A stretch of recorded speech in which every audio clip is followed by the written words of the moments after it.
Hello and welcome to the MotoGP-Xtra Podcast. Joining me today, as always, is Reese from Biker Gaming. Now, round 15 comes from northern Spain in Aragon. It was the return of Marc Marquez. We had some drama Friday, Saturday, Sunday, all the way up to the final race of the weekend.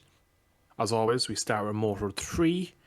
We have some weird incidents to talk before the race on pretty much Saturday. Some terrible incidents and some brilliant, we'll say, inclusion from the MotoGP kind of paddock towards the all-woman team. We'll get to that in a minute. But first, Reese, we have to start off with the Max Racing mechanics grabbing Fernandez as he left for his final exit in Q2. I saw it on Twitter about 1,000 times. I've seen so many different angles. What did you make of it? Give me your opinions on it. It's just so bizarre because, in fact, I saw you posted I think you posted the Twitter link on Discord because I hadn't seen it before. And then I saw the clip, and to be honest, I actually watched it a couple of times because I didn't realise what happened at first. Because I was just looking at Fernandez's bike, I was sort of looking to the left, so I didn't see who approached him. I thought that was like his own team that had stopped him. Watched it a couple of times. Actually. Yeah, and I realised, oh wait, those are two rival mechanics from the Max Racing team, so it was just such a bizarre incident. It was just like, why are they doing this? Like, what was that for? It makes it even worse when you, like, initially I thought, maybe it was an accident. They just hadn't got out of the way quick enough. That was like maybe the second or third time. And then you watch it again and you realise, no, that was completely deliberate. Especially when you consider the fact that the actual next garage to Tech 3 is CIP. So not even Max Racing. So those mechanics had no reason to be there whatsoever. So they literally just did it to spite Fernandez, it seems, but that's literally all it seems. They just had some sort of personal vendetta against him or something. I'm not sure. I think there's more to it because obviously Adrian was in that team in Max Racing last year, and it kind of ended on bad terms. But what those two mechanics have done, they have been sanctioned. The team have come out and condemned them and stuff. So I imagine that is just two rogues going and doing that. So they sort of grabbed Adrian's brake as well, apparently, that's on the telemetry. So it's unacceptable behaviour. And to be honest, I don't think they've been banned for enough. They've received a 2-race ban. It is suspended because it would be unsafe for them to try and find a replacement so quickly. Like, there's only a week till the next race, so they wouldn't be able to find a decent replacement. So for safety reasons, they've been allowed to go to the next round anyway. And then after that, they get €2,000 fine each and 2-race ban, I think it was. But it's not really enough. That's so because it's dangerous in a pit lane as well as it is. You don't need people messing around and grabbing riders' brakes. I mean, what if Adrian had sort of had a little bit of lean angle and was pulling away? He could easily have crashed in the pit lane. It's just a horrible thing to do anyway, regardless, unsporting. But it's also dangerous. Super unsporting behaviour. I think it really upset Adrian Fernandez as well. Apparently he came back to the pits and was crying, which makes sense because it would bother you, that kind of thing. Whatever your opinion is on the guy, whether you've had a bad experience working with him before, you don't do that. It's unacceptable, especially when, let's be honest, he's a young kid as well. It's just disrespectful as well to the whole championship, the Tech 3 team. I'm actually really happy the way that Max Racing dealt with it. They immediately, are out with a statement. Max and Peter Ertl have gone and apologised personally to Hervé Poncharal, so they've done the right thing there. But it's just such a weird incident, just unacceptable, completely terrible. Yeah, I completely agree. It was shocking, and I do agree that the penalty just isn't enough. The backlash from the community was that they should be banned permanently, which a lot of people agree with. Now, a lot of people are saying, was it applied by Max Racing to go down there to 2V and get in the way? Either way, they should have had enough morality to say no if they were told to do that, and I don't believe they would have been told to go down there. I reckon they would have done it of their own decision because they would have probably just lost the plot that people were following Sasaki. Yeah, and it's not even like Adrian Fernandez was particularly a threat to them this weekend. Yeah, it's just, if anything, you drag a rider who doesn't have the race pace up into a place that he can just be a little bit of we'll say, roadblock in the race. It probably would have benefited him, but anyway, terrible. But moving on to something a lot more lighter. Herrera's team, so Maria Herrera, who is a very, very fast female Moto 3 rider. She's been in the class before, came back for a wild card in an all-woman team. Reese, what did you make of this, and when did you hear this for the first time coming about? It was very last minute from what I believe. I heard about it quite a while ago, a few months ago, in fact. Oh, So fair enough. I think it's been in the works for a while. It's to do with the sponsor for the team. So I think it was with the MTA team officially. So the wildcard entry, because all of the teams have to, any wildcard has to be with an official team that has a proper hospitality and all that kind of things. Because it's quite strict, obviously, with it being the top Grand Prix paddock. So I think it's Angelus. I'm not 100% sure how it's pronounced, but that is the one of the sponsors of that team, and that was the main sponsor on this bike. And I believe, they are a women in motorsport company. So they were sort of all behind it. I think it was just a nice idea, to be honest. I remember reading about it before. Like obviously, when I first read the news a couple of months ago, I think it was a couple of months ago. Anyway, that it was just nice to see. I think it's really good because apparently it was lots of different sort of women from different teams in sort of junior GP by the sounds of it. So a lot of young up and comers as well. So it's not just experienced people; it's people that are trying to find their way in the paddock.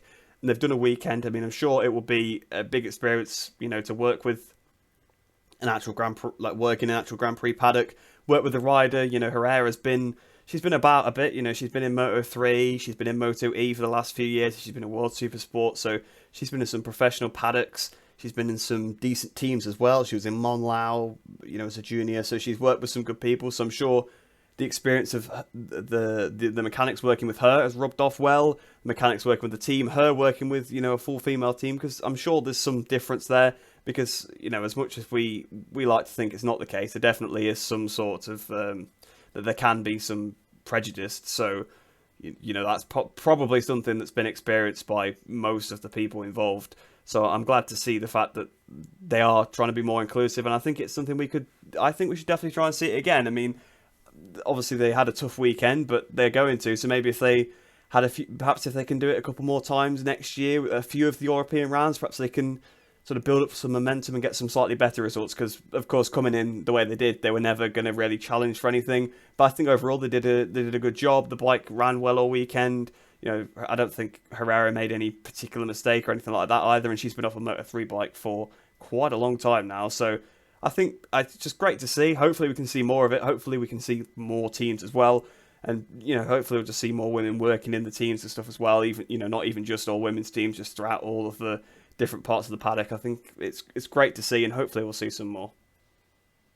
Yeah, and it would be great maybe in the future if we got a full season of an all-women team. It would be nice touch for the grid when you have a world champion in Ana Carrasco. You have a very talented rider, Maria Herrera. So they are out there. They can be top level athletes, and I reckon the mechanics and teams can be too. So maybe going forward we might see a bit more of this.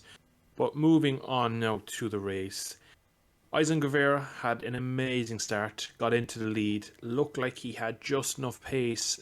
He had a kind of a big group of about 4 people, and then it split down to the smaller group that pulled away after they managed to just drop the gap from P4 back. Then pace looked very sharp. What did you make of his race weekend? Did you believe in the race he could do it, or did you reckon Sasaki and Holgado would get onto the back of him eventually? Well, after the start and after he pulled away so much in the first lap, I was fairly certain he was going to win, especially when it wasn't even showing you any of it. Usually, Moto3, they do like to keep an eye on the scrap for the lead, so when they're not showing it, there's absolutely no scrap going on. But it's kind of something Guevara's done a little bit this season. Well, actually, done a lot this season, really. He's gone around the whole weekend doing laps on his own, making sure, that he can do the pace on his own. He doesn't need the slipstream. He gets the perfect line. He's put the bike on pole position. It's like a Jorge Martin kind of ride. It was something Jorge Martin did a lot in his title-winning year back in 2018. And in fact, he did the same thing at this track as well. He pulled away from the pack. People seem to think that it's very difficult to do at this circuit, which is the case. But if you get a good start, if you can have that slipstream gap gone on the first lap, you can absolutely pull away here, because it's a very technical circuit in some parts. And when you're battling, you lose a lot of time. So as soon as Guevara got to the lead, I was fairly sure he was going to win. And to be honest, it was a champion's ride. We've seen a couple of races from him this season that looked really good, but this one especially, we'll probably come on to it later about his championship rivals, but this one put him in the driver's seat for me. I think he's definitely favourite for the championship now, and what a race it was. Yeah, I must say, his team not having a great weekend. We'll get to him in a bit, but takes a nice lead now going into flyaways. He's kind of one of the odd riders in the Moto3 class where he can do it at the front on his own. So it'll be interesting to see Will he be able to do the Thailand, Japan, Sepang, them kind of tracks where you've long straights and it might be a bit harder to get away? And then you never know. We've seen in all classes, if you don't get to start or you're slightly off the ball, it's so easy to be skittled. So he probably is the closest to the title now, but it could be anyone's game yet. So I'm going to hold my vote yet until I've seen at least one flyaway at a track that he doesn't have experience. But he definitely, for me at the moment, is the fastest man on track. Moving on, though, we had a very good scrap from fourth down. It was a 6-7 man battle throughout the field. It's pretty much all we saw, as you mentioned, that the front three were kind of wheels in line, following each other, doing a smart race for once. But the battle for fourth raged on all the way to the last corner. What did you make of the unusual battle? Because usually for the victory, you usually don't have three riders that are pulled away. And even though it wasn't for the podium, it's still very, very entertaining. Yeah, it wasn't for the podium, but they sure acted like it was, eh? It was a good battle. Obviously, you got basically the usual suspects up there. You had Dennis Onchu, David Munoz getting pretty aggressive with people. Garcia was obviously in that pack. It was interesting to see how far off that pack Foggia really was, to be honest. He was absolutely nowhere, but there was some aggressive passes coming, especially from Munoz. We may as well talk about it now. Obviously, he got that long lap penalty for actually bashing Adrian Fernandez, who was actually having a pretty good weekend. Obviously, aside from having his brake grabbed in the pits and being stopped from going out. But in terms of pace, he was looking pretty good in the race until obviously he got hit off. There was Masia in there. Obviously, Masia having a pretty good weekend. I think he's a bit of a comeback, because he struggled a little bit the last few rounds, but seemed a bit more competitive this weekend, probably with that new contract for Leopard in his pocket that was announced this weekend. He's returning to that team. But yeah, it was just the typical Moto3 scrap, really. Just it was for fourth instead of first. Lots of aggressive passes. Most of it was fairly clean, to be fair, aside from the couple of moves from Munoz into like turn 5, I think it was, or turn 4. Yeah, turn 5. So yeah, it was pretty much what you'd expect. Standard Moto3, just changed the position from first to fourth. Yeah, and you did cover Munoz there. He basically ruined the other riders' race because he just sent him to the shadow realm, really, didn't he? Yeah, they said it in commentary that Fernandez, yeah, his race was over. Like he come at turn 5, it's almost a hairpin. It's probably a slightly open hairpin, you could call it. So when you run off track there, you kind of lose any hope of getting back in, and it wasn't. There was about 6 laps left, so he did get back to the pack, but yeah, it definitely affected him. Yeah, it just, you probably had to use the extra bit of tire, probably pushing too much. It's never easy. So maybe early in the race, he 100% agree. Yeah, but maybe if it was a bit early in the race, he might have been got back. But Foggia, like you said, didn't have a great weekend. Garcia, kind of similarly, had issues towards the end of the race. What did you make of the other two title favourites? Do you reckon they're showing signs of cracks, or just a unusual weekend in Aragon? A little bit unusual, but we've seen this with Foggia plenty of times before. I mean, he literally just won the last race at Masana, didn't he? And he comes down to nowhere, and he's done that before. Obviously, like, he was nowhere for ages, then won at Silverstone, then he was nowhere again at Austria, then he wins again at Misano, then he's nowhere again at Aragon. Aragon, a track which he won at, like, twice, I think, before? Or, no, he won at last year, didn't he? Don't think he's won there another time. Did, yeah, so he won there last year when Pedro Acosta was sort of in his phase of the season struggling.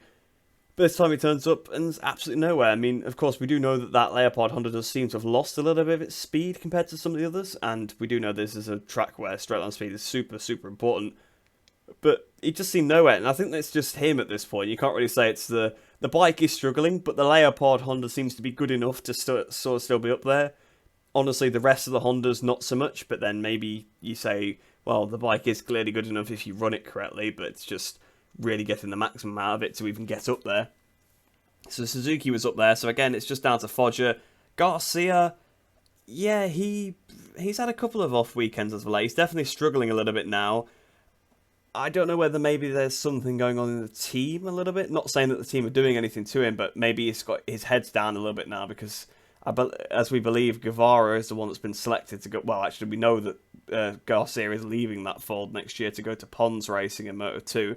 But I believe the decision to take Guevara up to Moto2 in the Aspar team was taken a while ago.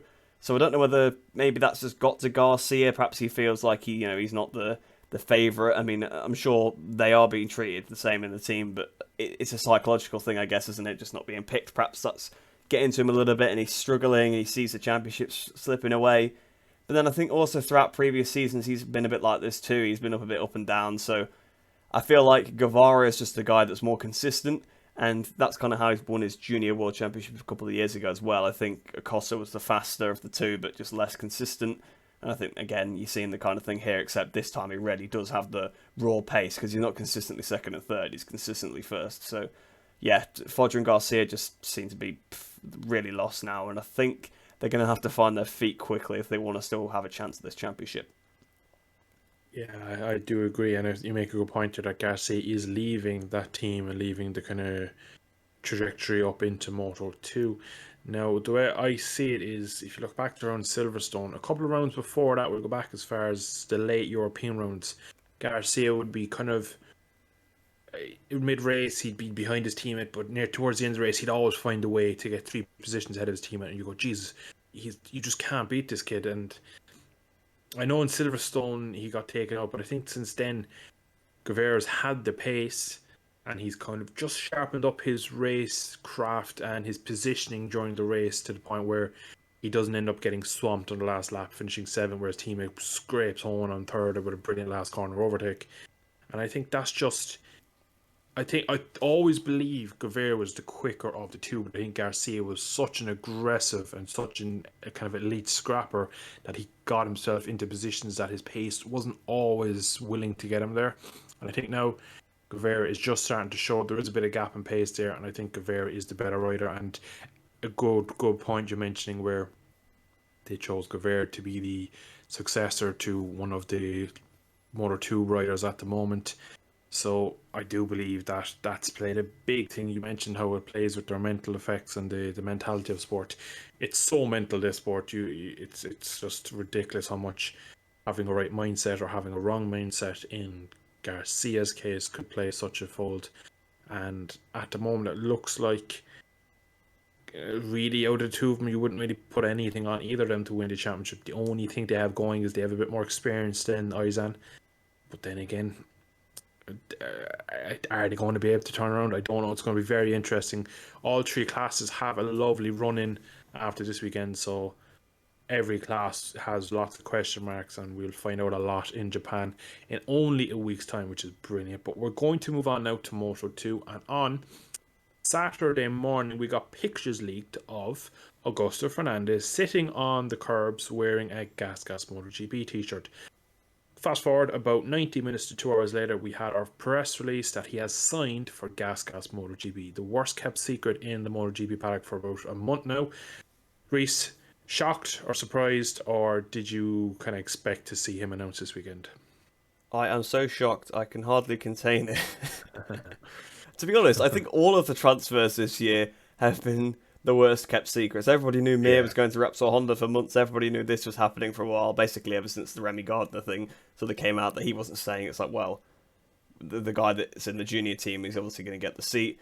So yeah, I think it's good for Augusto because, you know, at the minute he's really on form in Moto2, championship leader. I do obviously feel for Remy Gardner and Raul Fernandez, but well, Raul Fernandez wanted to leave, to be fair. I feel for Remy Gardner, I guess, being kicked out of the team.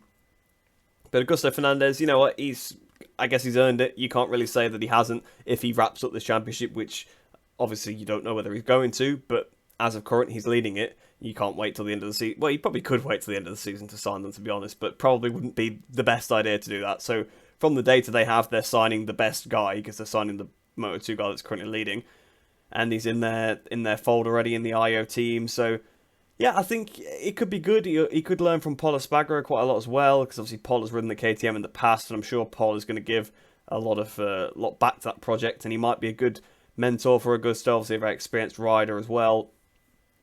So you know what, it could be a good move for him. I do question the KTM package a little bit, but I guess we'll see how he gets on. Hopefully they don't just sack him after a year like they've been doing to everybody else. If they do, they're definitely going to be in trouble, because I'm going to say, you know, I think the managers and stuff are going to notice. I mean, if you're Pedro Acosta right now and you've just seen what's happened to Raul Fernandez and Remy Gardner, and then the same thing happens the next year to Augusto Fernandez, so you're not going to be wanting to go there. So hopefully they do treat Augusto a bit more fairly than they have in the past. But I guess we'll have to see. But I think he could be quite good on a MotoGP bike. So we'll just have to see how it pans out for him. Yeah, I get the impression, with no disrespect to Augusto, that he's a bench warmer or seat warmer for Pedro Acosta. Yeah. I think they made a big mistake this year having two rookies. You touched upon how they'll have Espargaro next year back into the KTM family, shall we say. I reckon it's an experienced rider with a bike that he's known for a while now. Of course, he was on Honda for a bit, so you could say it might take him pre-season and maybe the first 3 or 4 rounds to get back up to sharp KTM/GasGas pace. But I reckon it'll be better for him, or be better for Augusto, to have an experienced rider instead of having two rookies where they're both lost and no one to bounce off. Now, of course, they probably could look at the factory riders data, but you're looking at Brad Binder, who's probably one of the top 4 or 5 riders in the championship on ability, in my opinion. That's probably the equivalent of the Honda riders looking at Marquez data saying, well, I can't just do that, so simple, that's no good to me. And Miguel apparently has a bit of an odd, weird riding style, so maybe having Paul in there might bring him on a bit more, but I still feel that he's going to get chucked out. And with Remy Gardner, I feel it's terrible. He's a Moto2 World Championship winner in 2021. Did it the hard way. Was there in a class for years, got his chance, took it with both hands, and now he is on his way to a second seed in the World Superbikes or back to Moto2 with a mid to top level team. So he's going it's to not right. It's confirmed. Is it confirmed now? It's gone back to Superbikes. So yeah, he's going to the GRT team. GRT. So yeah, it was back and forth between them. So it's finally confirmed now that he's off to Superbikes. So yeah, that could be the end. I don't see. It's usually a one-way ticket when you leave GP. You don't come back. Just look at Scott Redding.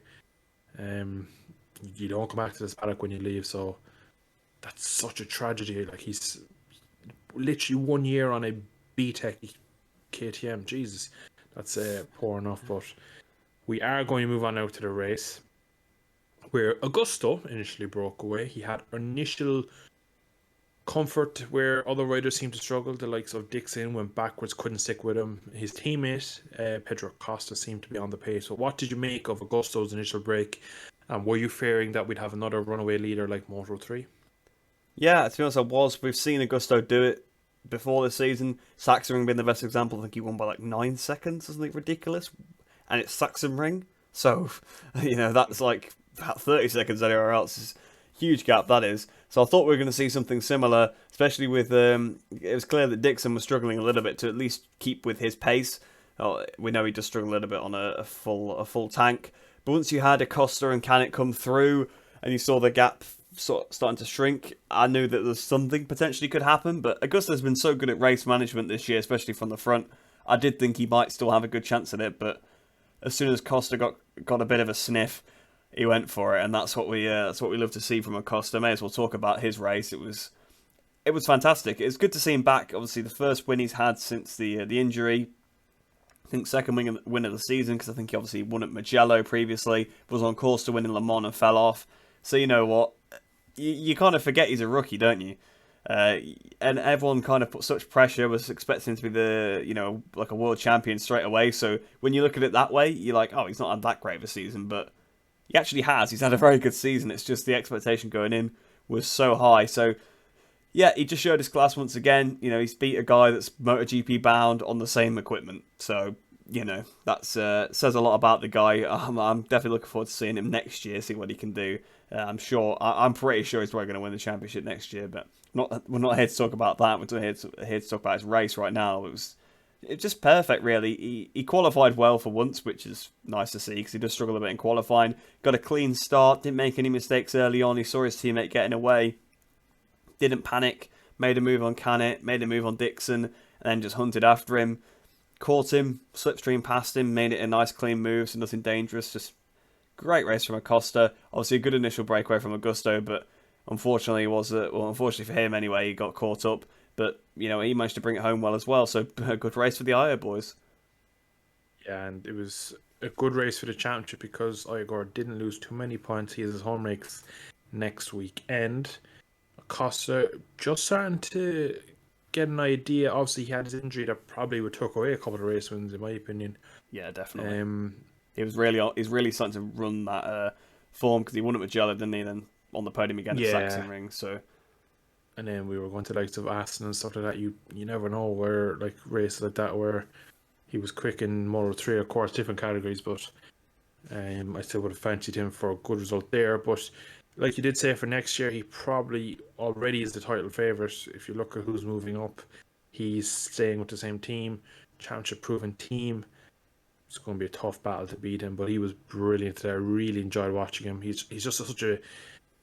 I don't like comparing it to Marquez because I can remember when Rossi was in his pomp and everyone that was come through was like, oh, he's the next Rossi. I don't like to say Acosta's the next Marquez because he's his own entity. He'll be the new king, we'll say, I reckon, because I reckon in a couple of years' time we'll see Acosta versus Quartararo, Bagnaia, Martin, and the likes of that.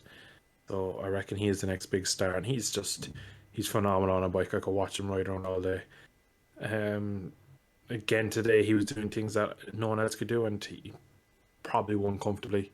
So, and he's a new girlfriend, so that's everything's going well for him at the moment. So great to see. But we're going to move on now to Japanese lad of Ayagora. Not the best weekend.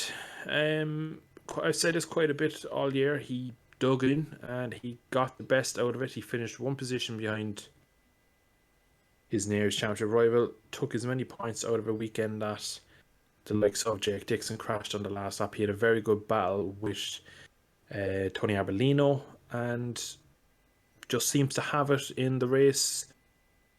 The battling in the race, like his race craft seems quite good. I was watching him coming into turn 9, 10, that downhill the left-hander after Marc Marquez corner, and he was on opposite 12, lock. I think, isn't it? 12 is it, yeah. So opposite lock, backing it in, and I remember shouting at the TV the first time he tried to pass Arbolino, like, you're not getting that stopped, and he pulled down to the apex, and I was in shock. So I have big hopes for him when he finally makes the jump to GP, and also next year, Ayagora versus Acosta, that could be pretty juicy. What did you make of Ayagora again today? Very good performance in my opinion. How did you find he handled a slightly difficult weekend? He just kind of has a little knack for doing this. When he's struggling, he just picks up the pieces. He had to come through Q1, if I recall correctly. So, he'd struggled in practice. Didn't qualify too badly on the grid. I think he's like 6th place. And he just takes it home. It's like Misano again. Obviously, in Misano, he struggled as well. Attritional race, people losing their heads, crashing. He just kept it upright on 2 wheels. Agora knows the weekends when he can win. He knows, in Jerez and in Austria, when he's got the pace to go to the front and try and pull away. But he never takes an unnecessary risk, He could have tried. He could have tried to go with that front group, tried to get on the podium and could have crashed and lost 20, well, not 25 points it would have turned out, but 16 points. But he doesn't. He just sits there, he builds the race. He lets the race come to him. He ended up catching up to the back of Jake Dixon, passing him. I think he caught Aldeguer and passed him as well. He caught and passed Tony Arbolino. So, he just has his way of going through it. He knows when it's a tough weekend. Just bring the bike home. Just, hit all of his marks, hit his apexes. That's just the kind of rider he is. He's got such a cool head. He doesn't worry about the actual race going on about him. He just focuses on himself.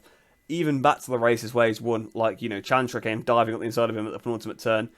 He didn't bother about that. He just cut back underneath him. He just took his line. He just has such a cool head about him. And that's why he's in this position. And that's why he almost won the Moto3 Championship a couple of years ago. Because he knew on the weekends where he could do well, he did well. On the weekends where he couldn't do well, he settled. And he ended up getting a good result out of it because he didn't lose his head. He didn't crash. So, a well-managed weekend by Agora. And you know what? He's going to make a great MotoGP rider one day because he has that he has the temperament in those races where the tyres are going to go off in a bit of a tricky conditions. The kind of races where you see the intelligent riders like Oliveira and people that come through. He's definitely going to be winning some of those races. So it'll be great to see. And like you say, next year it could be interesting because we do know Acosta, he is a thinking man's rider as well to some extent, but. Agora, he's just at the next level, so there could be a few times where he picks up the pieces.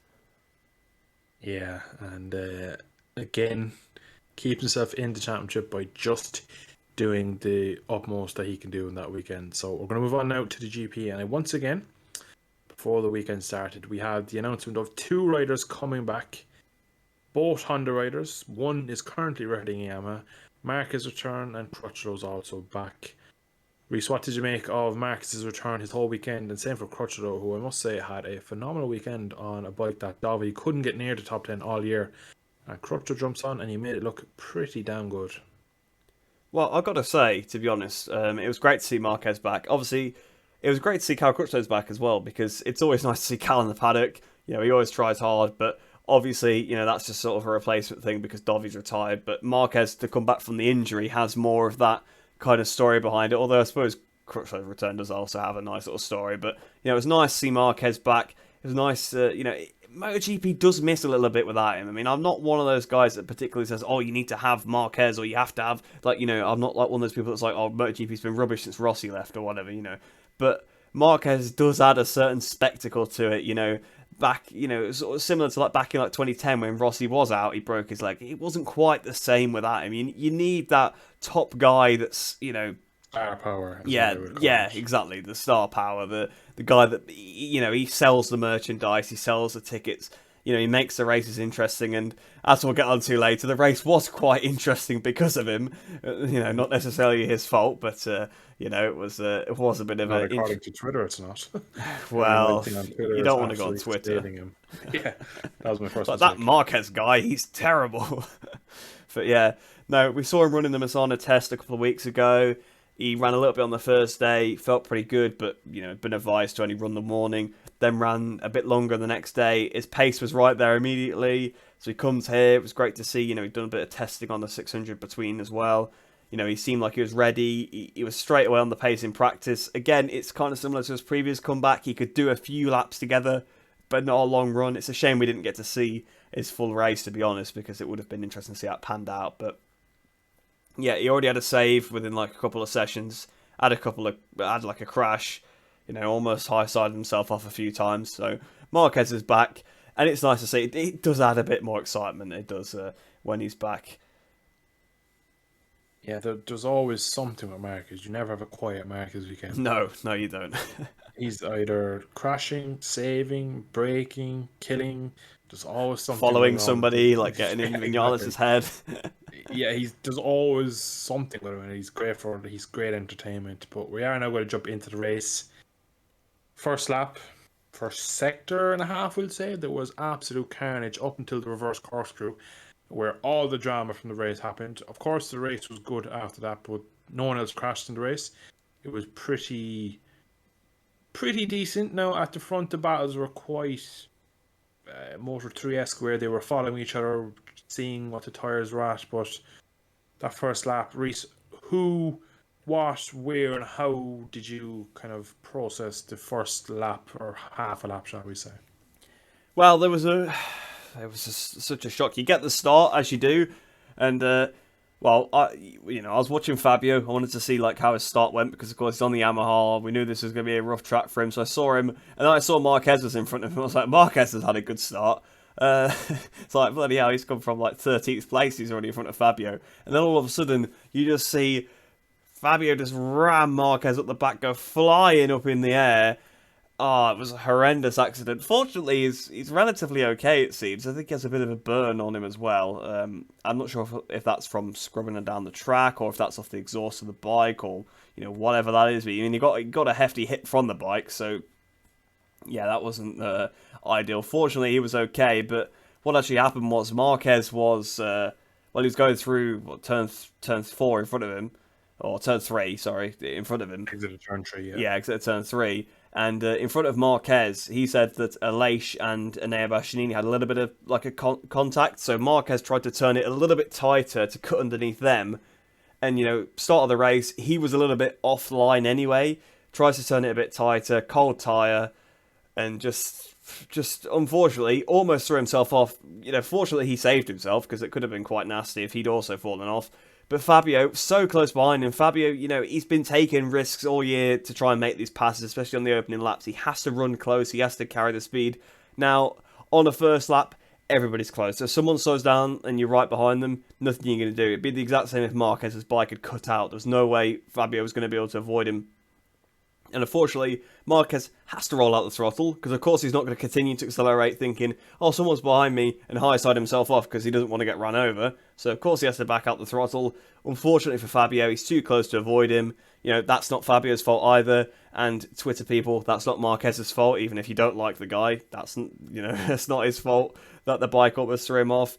Fabio unfortunately caught up in that. But then a bit of the Yamaha, seemingly the fairing, was stuck sort of in the back of Marquez's bike. Marquez said in an interview afterwards, he went into the next couple of corners, thought everything was fine. Obviously, he'd realised he'd been hit from behind, but he went to the next couple of corners, thought everything was fine. And then coming out of like turn 6 or turn 7, I don't know, because sometimes like the little kinks count as corners, so it's hard to remember. But coming out of a right-hander that maybe turn 7, because that kink is 6. Yeah, stupid. I don't know why. Right, so turn 7, probably about the 5th real corner, if we're being honest, but there you go. Turn 7, coming out of there, he apparently engaged his ride height device, and then he noticed the bike was pulling to the left, is what he said. So I think what happened then was obviously the debris that was stuck probably got like compressed down by the ride height device, and it was pulling, like there was now the tyre was now catching, so it's pulling him. He tries to sort of look around, see what's happening, and also try and get out of the way. And unfortunately, Nakagami's on his outside. They touch. Nakagami then folds the front, then hits him again and falls off. And then I don't know how everybody behind avoided him. So that was 2 crashes on the first lap where there was someone right in the middle of the track. Everybody managed to sort of avoid them. A lot of people lost a lot of time. I think Rins lost a lot of time from the Fabio crash. A few riders, I think both the Tech 3 riders, I think Vinales, they both had to go off the track to avoid Nakagami. Now, Nakagami, I do believe, has injured his hand. I'm not sure what he's done, but I've seen a photo of him with a cast around his hand, or a bandage at least, anyway, so not sure what injury he's picked up there, because I haven't seen, but I've seen the picture, so hopefully Nakagami is okay from that, but he did get up, so it'd be only a minor injury. If it was anything, it wouldn't be anything too major for him, but yeah, just chaotic first lap. I know I've gone on a bit there, but 2 incidents, just 2 unfortunate racing incidents. Marquez cannot be blamed for either of them. I know there's going to be people that say it's his fault, but he can't. These things just happen, and fortunately, everybody's okay. And obviously after that, Marquez did retire because he got so much damage, but fortunately everyone's okay. That's the most important thing. Just to fill in a small gap in what happened to Fabio's chest, on the way back from the crash, on the back of a scooter, he had another accident. The scooter collided with another scooter head on, and all the damage done to his chest was from that accident because his leathers were open and he doesn't wear any underlayer. So 2 crashes again. And so he crashed twice in Assen, and once again he's crashed today. Well, he didn't crash the second time. Yeah, so the second time he was thrown off, we'll say. But that's where his injuries come from. Unlucky, terrible for his championship. Bastianini's done him a bit of a favour, really. 5 points, kept him in it a bit more than it could have been. So, Jesus, this is blown wide open. Each week we're kind of going, oh, maybe. It's on now. But I have such a big question now that it's great being 60, 50, 40, 30 points back. He can just, Bagnaia can just go out, just put in his race. If I crash, I crash. My championship is over. Now it's down to 5, 10, 12 points, and he actually has to take the championship lead. Will his mindset change? Will he be able to do it? Will Bastianini play a part in this championship? Just so many questions we have, and again, we can't wait, and we don't have to wait till the end of this week, and we'll get to see what happens in Japan. But how do you see Fabio's championship go from here after bad Aragon race? Couple of tracks now that won't suit the bike necessarily and will suit his opponents. Is he playing second fiddle, or is he still favourite? It's not looking good for him now. I will be honest. I mean, it was already not looking great because he had now Bagnaia within like 30 points, but now Bagnaia is only 10 points behind him. So, it's just it's getting close. It's tracks that he's not going to be too good at. I mean, there is the variable of weather. Now, you don't exactly think, oh, Yamaha are really good in the rain. But actually, the Yamaha's not bad in the rain. It's just not very good in the wet, dry conditions, the mixture. So if you do get proper monsoon weather, which is predicted for Motegi, I think it is predicted to be wet all 3 days, it could help Fabio. Because I'm not so sure. I don't think Bagnaia or Bastianini are actually that good in the wet. I think they struggle. And I think that probably could be said for some of the other Ducati riders. Now, Jack Miller, on the other hand, is pretty good in the rain, so he might also do his teammate a favour. But interestingly enough, if the weather could play a part, and you could see it completely flip around. Fabio could win a wet race, and Bagnaia could end up crashing in a wet race. It's very easy to do either of those. You know, it could even get worse for Fabio. He could crash in a wet race. Now, I'm not saying it's only going to be a wet race, but it's worth considering because we are getting to that point of the year. Obviously, I know a lot of these races are flyaway rounds, so you know it's not the same seasons as around the rest of the world. But you know, Japan, Thailand, these places are very monsoonial. You know, so you can get these things. Phillip Island can sometimes be really cold or be really abrasive, so you can get weird weather conditions there. Valencia, you know, that's going to be really cold. Now it's not a flyaway, but it's one of the races that's still left on the calendar. Well, yeah, it may as well be. It doesn't feel like Spain, does it, when you see it? But so anything could happen here, and you made a good point. Bastianini could play a part in the championship, because let's not forget, whilst it's not likely, because he's 48 points behind, he is mathematically still in the championship. And if we do get something like a weird wet race, and let's say he does end up winning it, I know I've just said he's probably not very good, but what do I know about MotoGP, really? Not a lot, so yeah, my predictions don't tend to be too great, so... I guess you tell all the viewers that we don't know much about this. Yes, they probably should. This guy... I mean, I'm pretty sure I sat there and said that Bagnaia had no hope of the championship at one point, and he now looks probably bolted on for the favourite currently, so, you know, I'm not always best with predictions, but you never know. These kind of things could happen. I mean, there's 5 races left. He only needs to make up 48 points. That's a lot, but 2 DNFs, that's him in there. And if you think about it, that's 48 to Fabio, but it's only 38 to Bagnaia. So that's all of a sudden a lot closer to one race win and a few beatings. So, you know, it can happen. So even though Enea isn't really in the championship, mathematically is there, and obviously he's going to be fighting for himself. Clearly, as he's shown today, and back in Mazzano, you don't care about whether Bagnaia wins it. He's not going to take him out. He's going to be careful at passing him, but he's definitely going to beat him if the opportunity's there. Aleix had a good weekend. Well, I don't know, it was a bit of a tough weekend to begin with, but in the end it ended up well for him after a tough run of form. So Aleix might be a bit more confident. He's still kind of there, so it's tough to say. It's not looking good for Fabio, I will say that, and he's going to need some intervention, probably the weather being the most likely thing. I mean, Bastianini could do him a favour. He could end up falling the front underneath Bagnaia. You don't know. It could come to that at some point. Fisticuffs in the gravel trap, you know, these kind of things that could happen. But set 2023 up perfectly. Oh, that would be... They already have the wall down. Forget Rossi Lorenzo. Bagnaia Bastianini already got the wall down. So, yeah, if it can go anyway. But, yeah, it's not looking good for Fabio. Looking good for Bagnaia. But one of his allies may be a thorn in his side, Bastianini there. He's probably still going to be going for himself. So... even if he can't win the championship, third in the championship's pretty likely. Like, he's got a good shot at that, so he'll probably be gunning for that, because that's still a medal at the end of the day. Yeah, and in all that, you briefly touched on Aleix and how his weekend. His weekend started off poor, 2 crashes, struggled. It looked like, again, Maverick had serious pace over him. Maverick had a great Friday, not great Saturday, and it just went away from him on Sunday. Again, did get caught up in both incidents on lap 1. Yeah, I think that's what did him there. I don't think his starting position wasn't his great. First crash as well for Maverick, so that cost him big time, I believe. Easy done too.